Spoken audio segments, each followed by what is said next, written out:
It was supposed to be an ordinary autumn morning in Maple Hollow, Oregon. But on October 17, 2022, 27-year-old Lillian Hart walked out of her small craftsman-style home and was never seen again. What followed would unravel a dark series of secrets that would shake the entire town to its core. Maple Hollow was the kind of town where nothing ever happened. A sleepy community of just under 5,000, nestled between pine-covered hills and washed in morning fog. It was known for its pumpkin festivals, antique shops, and safe streets. Lillian Hart fit right in, or so it seemed. She worked at Brood Awakening, the local coffee shop, and rented a small home on Sycamore Lane, just 3 blocks from Main Street. Customers adored her polite, soft-spoken charm. She had warm hazel eyes, always wore a knitted beanie no matter the weather, and was known to give away a free muffin to anyone who looked like they were having a bad day. But beneath her quiet exterior, Lillian carried scars no one in town really knew about. And by the time people began to ask the right questions, it would be too late. The morning of October 17th started like any other. Surveillance footage from the coffee shop captured Lillian unlocking the doors at exactly 6:14 a.m. She brewed the first pot of dark roast and even posted an Instagram story at 6:31 a.m. A video of maple leaves falling outside the shop window, captioned, "My favorite time of year maple leaf hot beverage, #stillness." At 7:12 a.m., she served her last known customer, John Haskins, a local contractor. He later told police she seemed quiet, maybe distracted, but not upset. By 7:45 a.m., she was gone. A coworker, Mandy Alvarez, arrived for her 8 a.m. shift and found the shop unlocked, the lights on, and a half-full cup of coffee on the counter. Lillian's purse was behind the register. Her keys were missing, but her phone was still charging in the back. Security footage showed no one entering or exiting after Haskins left. But there was a 14-minute blind spot caused by a glitch in the system, conveniently timed between 7:15 and 7:29 a.m. Within 24 hours, Lillian's photo was on flyers across town. A week later, FBI agents were combing through nearby trails, but every path turned cold until something strange surfaced. On the 10th day of the search, a local hiker named Clay Wesson discovered something unusual in the woods just outside town. A trail of Polaroid photographs pinned to trees. Each photo was marked with a number. In photo number 3, there was a blurry silhouette of a woman. In photo number 6, the same woman was tied to a chair in what looked like a rundown basement. Authorities were stunned. In photo number 9, she was looking directly at the camera, a single tear streaking her cheek. Her beanie was unmistakable. It was Lillian Hart. Forensic analysis revealed the photos were taken with an older model Polaroid Sun 600, discontinued in the early 90s. Police canvassed pawn shops, local flea markets, and collectors, but no matches turned up. The forest was combed for miles. They found nothing else, no footprints, no shack, no fibers, no fingerprints. Just those photos, like breadcrumbs left by someone who wanted to be followed, or was playing a game. As the case grew colder, investigators turned their attention to Lillian's past. That's when the name Aaron Miles surfaced. Aaron, 31, was Lillian's ex-boyfriend from Portland. They had dated on and off for 2 years before she moved to Maple Hollow. Lillian's journal, discovered in a locked box beneath her bed, contained multiple entries referencing emotional abuse, paranoia, and fear. One entry dated June 4th read, "He keeps showing up, even here. I told him I'm done. He says we're soul-tied, that I can't hide forever." Neighbors recalled a black SUV parked outside her house a few nights before her disappearance. One even remembered seeing a man in a hoodie standing across the street around midnight. Security footage from the area was reviewed. None of it caught a clear shot of his face or plate. Police interviewed Aaron. He claimed he hadn't seen or spoken to Lillian in months. He had a solid alibi, an out-of-state work conference verified by his employer and hotel footage. Still, something didn't sit right. When asked about the Polaroids, Aaron reportedly turned pale. He said, "She always feared someone would do something like that, but not me." As more investigators joined the case, a chilling theory began to take shape. What if Lillian hadn't just vanished? What if she had known it was coming? Her journal entries hinted at more than fear. They suggested she was running from someone. She mentioned a woman named Darla, a name police could never trace. In one entry, Lillian wrote, "Darla warned me, said I never should have opened the door that night. But it's too late now. I saw what I saw, and they know it. What door? What did she witness? And who are they?" In a twist no one expected, investigators found a voicemail on her work phone's deleted folder.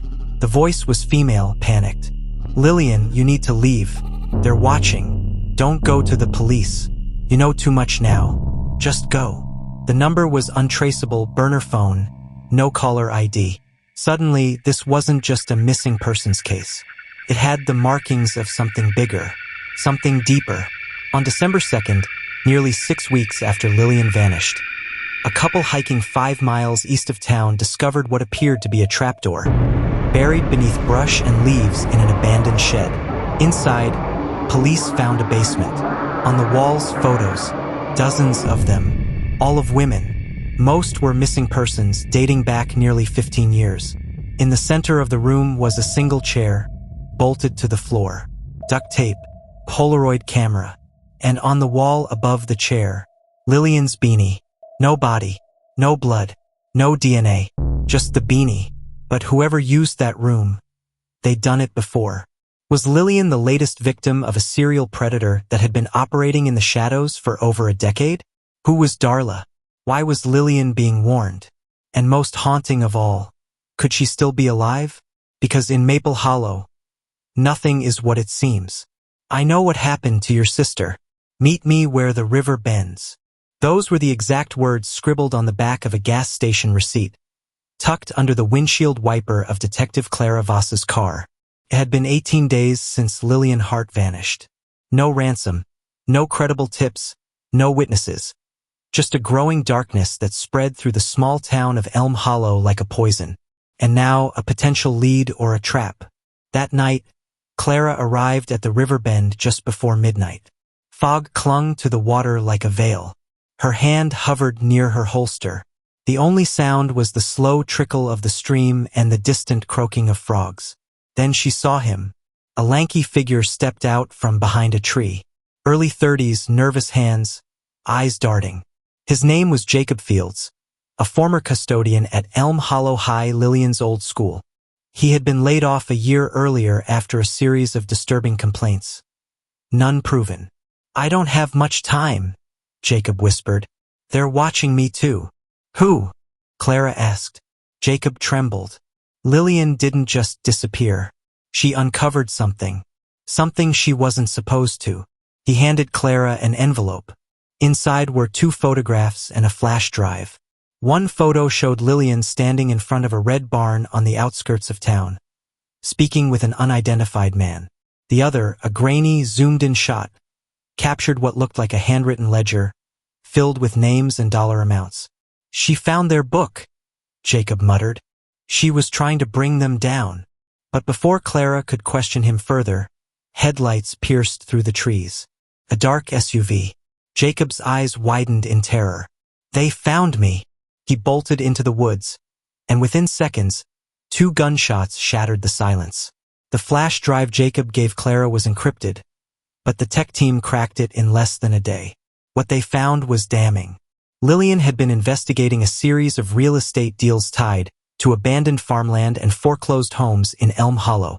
On paper, they looked like standard acquisitions. But Lillian, who worked part-time at the county assessor's office, noticed something off.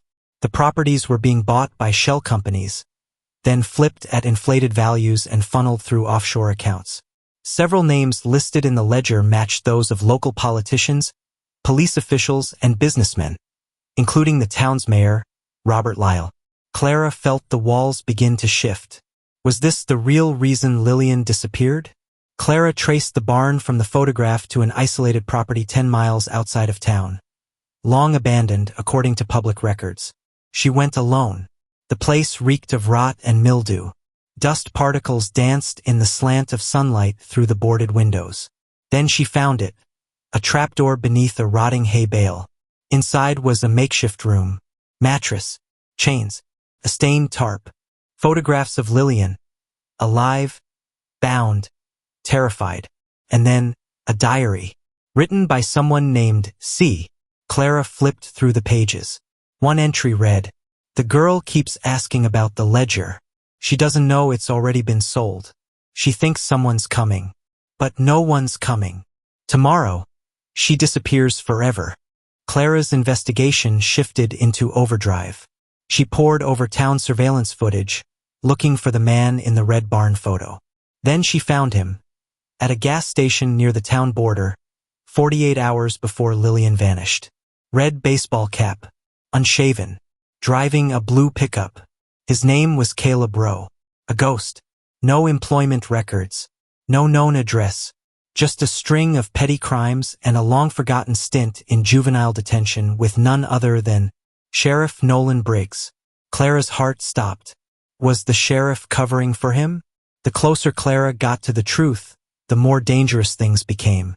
Her phone lines were tapped. Her car tires slashed. An unmarked envelope showed up at her office one morning. Inside, a single Polaroid of her niece walking to school. No note. Clara knew she had struck a nerve. And then came the worst blow yet. The FBI pulled the case. They claimed jurisdiction due to potential interstate criminal activity. Clara was ordered to step down. But she didn't. She kept digging on her own. 3 nights later, Clara received an anonymous email. "I was there. I saw what happened. But I'm not safe." The sender called themselves Robin. They agreed to meet at the old train depot, long since abandoned.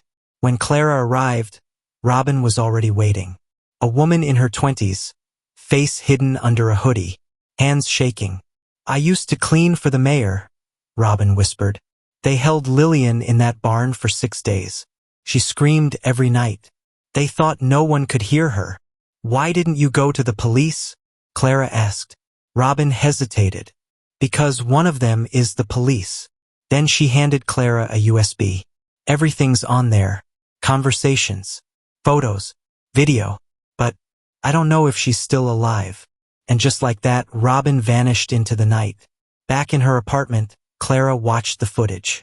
One file showed Lillian, handcuffed, begging for water. Another showed a man, Sheriff Nolan Briggs, slapping her across the face, yelling, "You brought this on yourself." Another voice chimed in, "Mayor Lyle, you had to dig. You just couldn't leave it alone. Could you?" Clara sat frozen. This wasn't just a kidnapping. This was a conspiracy, a systemic rot that went all the way to the top. But what happened after those videos? The footage ended abruptly. No sign of Lillian's escape. No confirmation of her death. Driven by the video, Clara returned to the barn with a team of trusted officers from a neighboring jurisdiction. This time, they dug deeper. Beneath the trapdoor, behind a hidden panel, they found a sealed concrete room. Blood on the walls. Scratches. Faint words etched into the brick. "I'm still here." And in the corner, a locket, engraved with Lillian's initials. Inside, a small note folded tightly. "Please tell my sister I didn't stop fighting." The search intensified. Cadaver dogs were brought in. The nearby woods combed inch by inch. Still no body. Then came the twist. 1 week later, a call came in from a hospital 200 miles away, near the outskirts of Kentucky. A woman had been admitted with blunt force trauma, dehydration, and signs of captivity. She was found wandering a back road barefoot, wearing tattered clothes. She refused to speak for days. But when she finally did, all she whispered was, "Is Clara here?" Clara raced to the hospital. And when she opened the door to that hospital room, her breath caught in her throat. Lillian Hart was alive. But what she revealed changed everything. Lillian clutched Clara's hand, tears streaming down her face. "I didn't escape," she said, voice trembling. "Someone let me go." Clara blinked. "Who?" And Lillian whispered a name Clara never expected, a name that changes everything. The small mountain town of Timber Falls had never seen a case like this before. A young woman, Lillian Hart, vanishing without a trace. A trail of unsettling clues, and a community teetering between fear and suspicion. By week 3, Sheriff Roland Tate had all but run out of leads. The public was growing restless. Lillian's mother, June Hart, could no longer bear to speak to reporters, and her father had become a near-permanent fixture at the sheriff's office, demanding answers no one could give. But something unexpected shifted the case. The dog that wouldn't stop barking. It came from an elderly couple, Tom and Virginia Keene, who lived in a cabin nestled along the northern ridge of Hollow Creek, near where Lillian's phone had last pinged. They weren't on the sheriff's radar at first. The Keenes were reclusive, rarely leaving their property. But on a rainy Thursday afternoon, Virginia called the sheriff's tip line. "My dog won't go near the tree line anymore," she said. "He just stares and barks, day and night, for a week now." Tate almost dismissed it. Then Virginia added something that snapped him alert. "It started the day that girl went missing." Deputies arrived at the Keene property with cadaver dogs. Within an hour, one of them zeroed in on a spot behind the tree line, roughly 300 yards from the Keene's back porch. The soil had been disturbed, covered haphazardly with moss and pine needles. They dug. But it wasn't Lillian. It was a burial site, but for something older. A woman's remains, partially mummified by the elements, lay twisted beneath a blue tarp. There were ligature marks on her wrists. No ID, no clothing. DNA testing would take weeks. But something in Tate's gut twisted with dread. Was Timber Falls dealing with more than just one disappearance? Parallel tragedies. 2 days after the discovery, a young reporter named Jessa Langley, who had been covering the Hart case on her true crime podcast Echoes of Timber Falls, found a striking detail in public records. A woman named Natalie Quinn had gone missing in Timber Falls 19 years ago.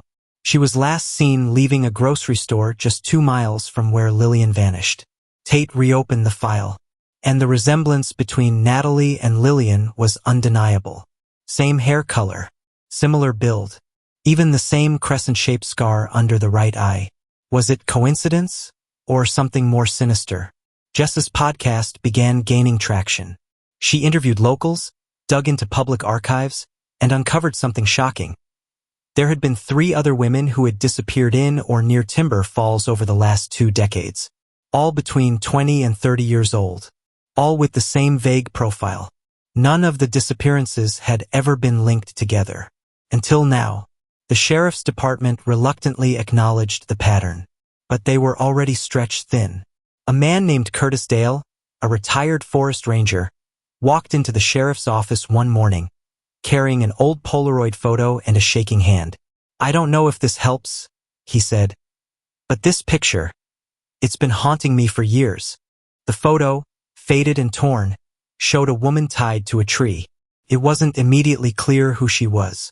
Her face was bruised, turned slightly away from the camera. The forest surrounding her was unmistakable, Hollow Creek. "I found it in the woods in 2008, Curtis said, his voice cracking. "Stuffed inside a hollow tree stump. I didn't tell anyone. I didn't want to get involved." Sheriff Tate's jaw clenched. That stump could have held critical evidence. It had since rotted away. They sent the photo for facial recognition analysis. 3 days later, the FBI called. The woman in the photo was Natalie Quinn. The renewed focus led deputies back into Hollow Creek. They expanded the search zone, drones, dogs, and ground teams. It was in the deeper wilderness, beyond the mapped trails, that they made their most chilling discovery yet. A cabin, half-rotted, overgrown, hidden behind a curtain of pine. Inside, a cot, stained with something long dried, rusted shackles bolted to the wall. A box of women's jewelry, rings, necklaces, lockets. One of the items matched a pendant Lillian had been wearing the night she vanished. But Lillian was not there. In a hidden floorboard, investigators found a weathered notebook. It was written in erratic handwriting, scrambled thoughts, rants, and one recurring name. "I kept her alive the longest. She was the only one who sang. And then, the new one. She doesn't scream. She's different." The final page was dated just 2 days after Lillian went missing. There was no name, no fingerprints, but whoever wrote it had abducted before and seemed to be escalating. Sheriff Tate went public with the discovery, urging anyone with information to come forward. Jessa Langley covered it on her podcast in a trembling voice. Someone out there knows who built that cabin. And if Lillian is still alive, time is running out. The man in the background. Jessa's listeners came through. A woman named Marla Simmons submitted a tip. She had once worked at a roadside diner just outside of Timber Falls. She remembered a man. Mid-40s, quiet, often came in after midnight. Always sat in the corner. Stared at the forest out the window. Tipped well. Never gave a name. Jessa pressed further, and Marla dug up something strange. A photo from the diner's 2012 anniversary party. There in the background, half-shadowed, was the man. Jessa posted the image online. Within hours, someone responded. The man's name was Randall Pierce. He'd worked for a logging company in Timber Falls until 2015. After that, he vanished. Records showed Randall Pierce had once leased a property near Timber Falls, an old lumber mill, now abandoned. Deputies stormed it that night. The mill was empty, mostly. Rusted saws, broken scaffolding, and a trapdoor in the floor bolted shut. They broke it open. A ladder descended into darkness. They followed it, flashlights sweeping the underground tunnel. The air was heavy, stale, electric with fear. And then they heard it. A soft, muffled cry. Help! Keeps getting lower. For more chilling true crime story, hit the subscribe button.